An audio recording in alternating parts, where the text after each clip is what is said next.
Hello everyone and welcome to my YouTube channel.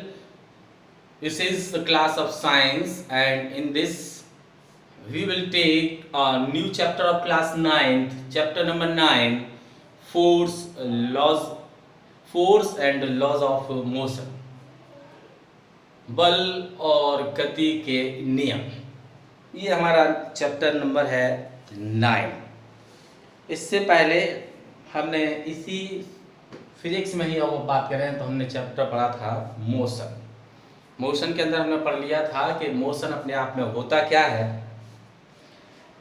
कैसे कैसे object अपने आप में मोशन करते हैं, मोशन से रिलेटेड कौन कौन से टर्म्स होते हैं, पोजीशन क्या है, वेलोसिटी क्या है, रिटार्डेशन क्या है, एक्सेलरेशन क्या है, यूनिफॉर्म एक्सेलरेशन क्या है, यूनिफॉर्म मोशन क्या है, नॉन यूनिफॉर्म मोशंस क्या है, इन सभी के बारे में इससे पहले वाले चैप्टर के अंदर हम लोग बात कर चुके हैं। और इस नेचर के अंदर हमें इस तरीके से कई सारे फिनोमिनन देखने को मिलते हैं। अब किसी भी तरीके का मोशन हो, अगर हम इसमें देखें और उसको ऑब्जर्व करने की कोशिश करें, then for a kind of motion we need a force. कहीं ना कहीं उस ऑब्जेक्ट के ऊपर एक तरीके का फोर्स लगाया जाता है, उस फोर्स के लगने के कारण ही वो बॉडी अपने आप में मूवमेंट में आती है और एक तरीके का मोशन वो करती है। तो कहीं ना कहीं हम ये कह सकते हैं कि किसी मोशन करने के लिए एक बॉडी को एक फोर्स की ज़रूरत होती है, जो फोर्स उसके ऊपर लगाया जाता है। और दैट फोर्स इज अ पुल और push on a body. Body को या तो पुल करना या पुश करना, यानी कि धक्का लगाना या उसको खींचना ही अपने आप में क्या है, फोर्स है। तो अगर यहाँ पर हम फोर्स की एक छोटी सी डेफिनेशन के तौर पर कहें तो कह सकते हैं अ पुल और push on a body is called force. Force कहा जाता है किसी बॉडी को खींचना या उसको धक्का लगाना, वही अपने आप में क्या है, फोर्स है। और फोर्स हमारे डेली अगर हम लाइफ में बात करें तो इस तरीके से इस फोर्स के इस्तेमाल से कई सारे एक्शंस हमारे द्वारा किए जाते हैं, जिन एक्शंस में लिफ्टिंग है, पुलिंग है, स्ट्रेचिंग है, ट्विस्टिंग है एंड प्रेसिंग है। हम किन्हीं ऑब्जेक्ट को प्रेस करते हैं, वहाँ पर फोर्स की जरूरत पड़ती है। किसी ऑब्जेक्ट को स्ट्रेच करते खींचते हैं तो वहाँ पर भी एक फोर्स लगता है।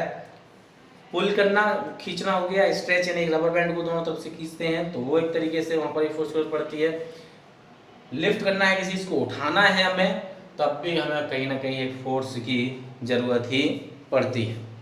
तो फोर्स हमारे लिए काफ़ी ज़्यादा महत्वपूर्ण है। ये हमें दिखाई नहीं देता, force can not be seen, force can not be seen, ये हमें दिखाई नहीं देगा बट इट वर्क्स। लेकिन वो वहाँ पर मौजूद होता है, वो वहाँ पर काम कर रहा होता है। ये हमें दिखाई नहीं देगा लेकिन वो वहाँ पर मौजूद है, अपना काम पूरी तरीके से कर रहा होगा। अब जब दिखाई नहीं दे रहा तो हम ये पता कैसे लगाएंगे कि वहाँ फोर्स वर्क कर रहा है? That can be judged only by the effects. It can be judged by the effects. जो इफेक्ट्स पड़ेंगे उस बॉडी के ऊपर, जिस बॉडी के ऊपर हम कोई फोर्स लगा रहे थे और उस बॉडी के ऊपर जो इफेक्ट्स आएंगे, उन इफेक्ट्स को देखकर ही बता सकते हैं कि हाँ वहाँ पर फोर्स अपने आप में लग रहा है, वहाँ पर वर्क कर रहा है। और अगर ये इफेक्ट अगर हमें वहाँ पर नहीं दिखाई देंगे तो हम नहीं कह सकते क्या फोर्स है कि नहीं, क्योंकि फोर्स हम वहाँ पर देख नहीं सकते, केवल उनके उसके इफेक्ट्स को जान सकते हैं। It can produce in several bodies around us. हमारे पास कई सारी बॉडीज होती हैं, कई सारे ऑब्जेक्ट होते हैं हमारे चारों तरफ, उस पर हम कई तरीके का फोर्स लगाते हैं लेकिन हमें वो फोर्स दिखाई नहीं देता है, लेकिन हम उसके इफेक्ट्स को देखते हैं। जैसे ये मार्कर है और इस मार्कर को मुझे अगर ऊपर ऊंचाई तक ले जाना है तो उस पर मैं इस तरीके से ले जाऊँ। ये जो इसके अंदर डिस्प्लेसमेंट आया है, it is due to the force applied. वो उस फोर्स के कारण ही आया है जो इसके ऊपर लगाया गया है। क्यों? ये इसका इफेक्ट हो गया, मैंने फोर्स लगाया और उस फोर्स के इफेक्ट के कारण उठ के यहाँ से यहाँ तक आ गया, तो वो इफेक्ट है। तो उसके जब इफेक्ट हमें दिखाई दिया तो हमने कहा कि हाँ फोर्स इस पर लगा था, लेकिन अगर इसमें किसी तरीके का कोई बदलाव नहीं होगा तो हम कह नहीं सकते यहाँ फोर्स लग रहा है या नहीं लग रहा है। वैसे फोर्स अपने आप में लगता है और दिखाई नहीं देता, लेकिन हम उसके इफेक्ट्स को अपने आप में देख सकते हैं और उसके द्वारा बता सकते हैं कि हाँ वहाँ पर किसी तरीके का फोर्स अप्लाई हो रहा है।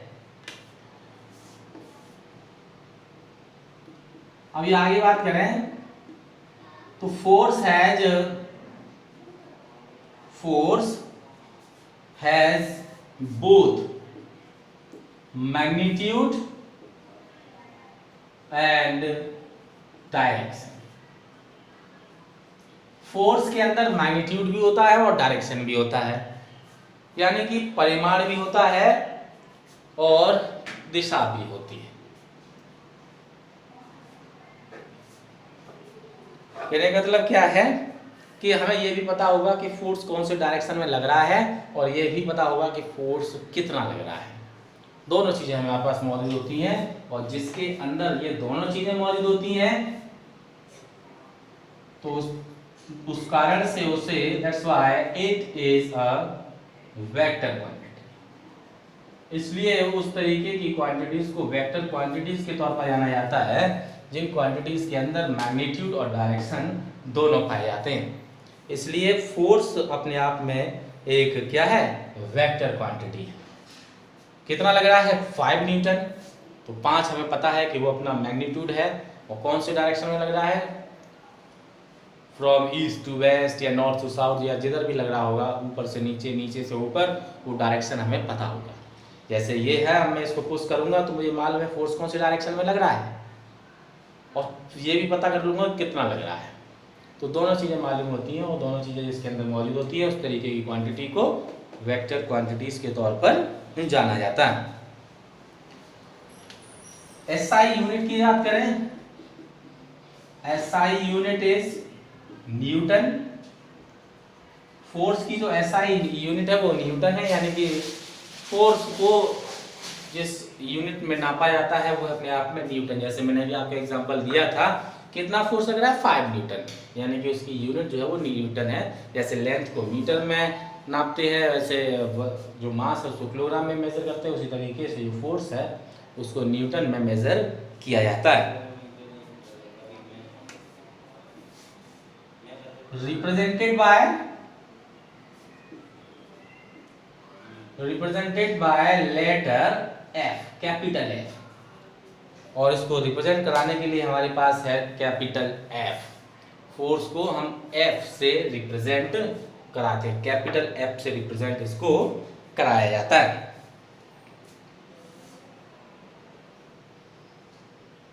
अब डेली लाइफ की बात करें तो कई जगहों पर ये फोर्स अपने आप में लगता है और इसके कई सारे इफेक्ट्स होते हैं और वो हमें देखने को भी मिलते हैं।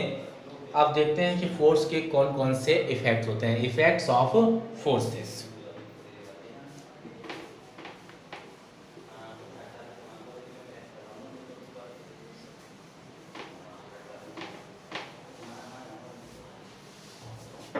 Effects of forces.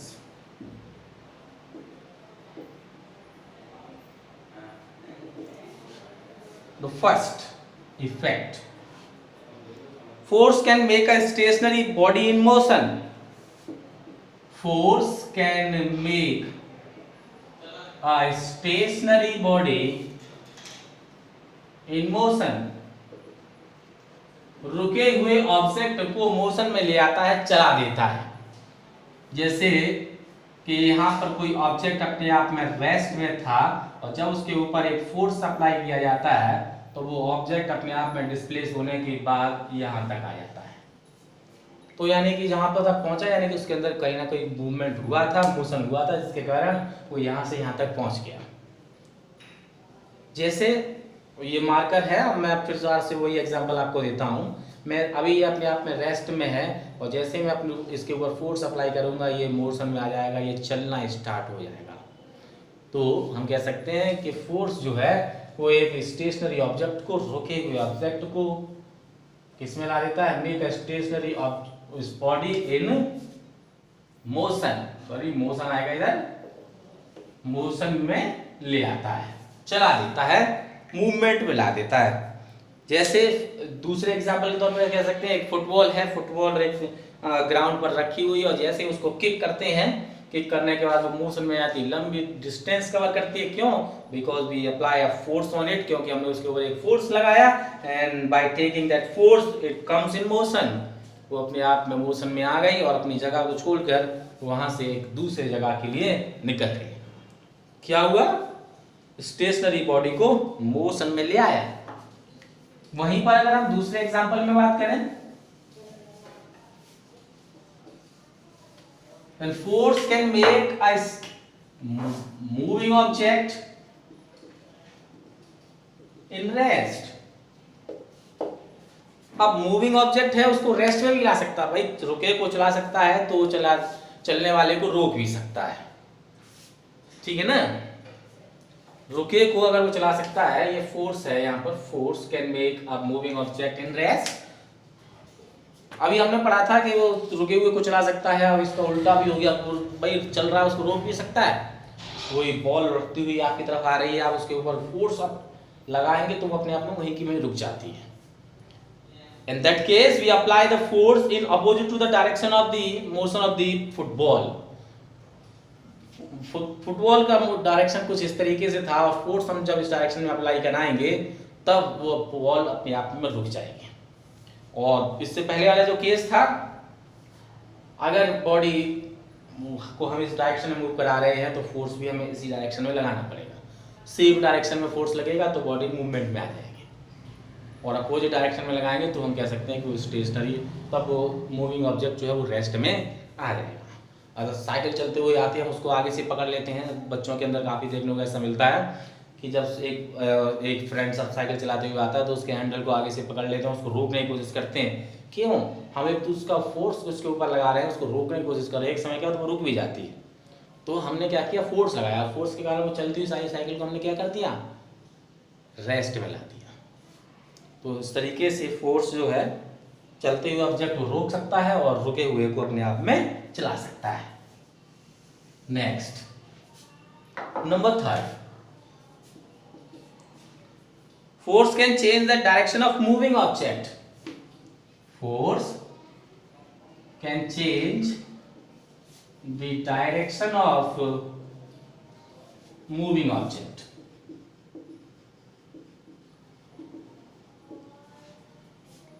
कोई भी ऑब्जेक्ट जो कि अपने आप में मोशन में था, उस मोशन के डायरेक्शन को बदल भी सकता है। कौन? फोर्स। अब कहेंगे सर एग्जांपल बताइए। तो फोर्स किसी भी मूविंग ऑब्जेक्ट के डायरेक्शन को बदल सकता है। बड़ा सिंपल सा एग्जांपल क्रिकेट मैच से हम लोग ले सकते हैं, और क्रिकेट आजकल सब देखते हैं तो क्रिकेट मैच से एग्जांपल लिया जा सकता है। When a bowler bowled a ball and when the ball comes near to the batsman hit it with a bat and it can change its direction। यानी कि क्या मतलब हुआ कि जब एक बॉलर जो है जब बॉल को कराता है, फेंकता है बैट्समैन के लिए, तो जब वो बैट्समैन की तरफ आ रही होती है तो बैट्समैन केवल उसके अंदर जब बैट को टच करा देता है तो वो सीधे डायरेक्शन में आने वाली बॉल को एक अलग डायरेक्शन में भेज देता है। जानी चाहिए वो कीपर के पास, लेकिन वो दूसरे डायरेक्शन में, ये कह सकते हैं कि पॉइंट के ऊपर से या स्लिप के ऊपर से, कई सारी पॉइंट्स हैं जो कि क्रिकेट से रिलेटेड है, उसके ऊपर से निकल जाती है। गेम्स के लिए आते हैं अपरकट वगैरह, तो ये हिट किया, कीपर के ऊपर से निकली। कैसे? ऐसे रही थी, जैसे हिट किया यहाँ से टकराने के बाद ऊपर से निकल गई। क्या किया हमने? डायरेक्शन बदल दिया। तो फोर्स जो है, अब फोर्स किसने अप्लाई कराया? फोर्स उस बैट्समैन ने अप्लाई कराया, और उस फोर्स को लेने के बाद वो अपने डायरेक्शन को बदल गई। तो फोर्स जो है वो एक मूविंग ऑब्जेक्ट के डायरेक्शन को भी अपने आप में बदल देता है। अब केवल यही नहीं है, और भी एग्जांपल है। साइकिल तेजी चलाइए, जब ब्रेकर ऑब्जेक्ट आपके रास्ते में आ जाएगा तो आपकी साइकिल भी कहीं इधर उधर चली जाएगी। सीधे जा रही होगी तो इधर उधर चली जाएगी, कहीं ना कहीं उसके डायरेक्शन में बदलाव होगा जरूर। तो इस तरीके से कई सारे एग्जाम्पल्स हैं। तो फोर्स के कारण किसी मूविंग ऑब्जेक्ट के डायरेक्शन को अपने आप में बदला जा सकता है। Next, force can change the speed of moving body. Force can change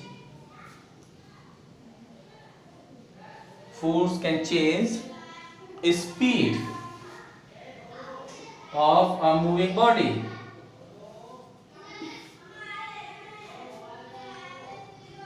देखते हैं force can change the speed of moving body.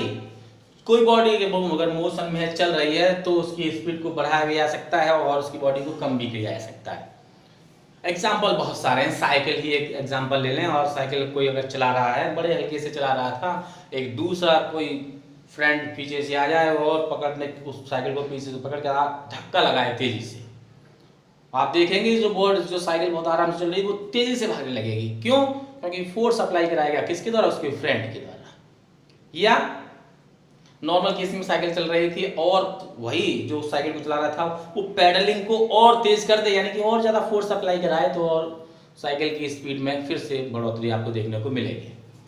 तो दोनों केसेस में होगा, वो खुद ही पैडलिंग करना शुरू कर दे या पीछे से कोई फ्रेंड आए और धक्का लगाना शुरू करे, तो वो भी एक तरीके का फोर्स लग रहा है, साइकिल बहुत तेज से दौड़ती चली जाएगी। और वहीं पर स्पीड कम भी की जा सकती है। कार है, तेजी से चलती चली जाती है, जब ब्रेक अप्लाई कराते हैं तो वो उसकी स्पीड धीरे धीरे कम होती चली जाती है, एक समय आता है कि रुक जाती है, कम होती चली जाती है। यानी कि फोर्स उसके ऊपर हम लोग अप्लाई करा रहे हैं। अब फोर्स अब अपोजिट डायरेक्शन में अप्लाई करा है। ब्रेक्स जो है वो अपोजिट डायरेक्शन में फोर्स लगाती हैं, और जो स्पीड बहुत तेजी से चलती चली आ रही थी गाड़ी, अब वो जैसे ही ब्रेक अप्लाई कराएंगे तो वो धीरे धीरे करके कम होती चली जाएगी स्पीड को। तो फोर्स के द्वारा किसी भी मूविंग ऑब्जेक्ट की स्पीड को भी बदला जा सकता है। नेक्स्ट,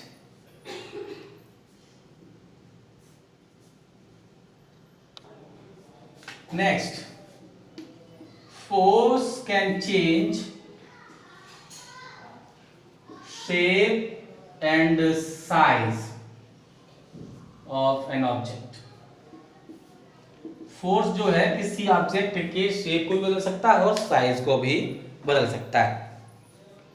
हैमरिंग करिए, एक मेटल का कोई ब्लॉक ले लीजिए और उसके ऊपर हैमरिंग की जाए। हैमरिंग करने से क्या होगा? फोर्स अप्लाई किया जाएगा और जो ब्लॉक था वो एक तरीके से अपनी शेप को बदल देगा, वो अपनी शेप को बदल देगा। तो वो क्या है? फोर्स के द्वारा उस तरीके का हो रहा है। और उसके बाद एक पत्थर लिया होगा हमने और पत्थर को हैमरिंग करें, यानी कि हथौड़ा उसके ऊपर बजाएं, तो पत्थर जो है बड़ा पत्थर जो है वो छोटे छोटे पार्टिकल्स की फॉर्म में बिखर जाता है, यानी कि उसका साइज ही बदल जाता है। तो इस तरीके से फोर्स जो है उस शेप और साइज दोनों में अपने आप में बदलाव कर सकता है। आगे हम इसमें बात करेंगे बैलेंस्ड और अनबैलेंस्ड फोर्स की, और वो करेंगे हम अगले वीडियो।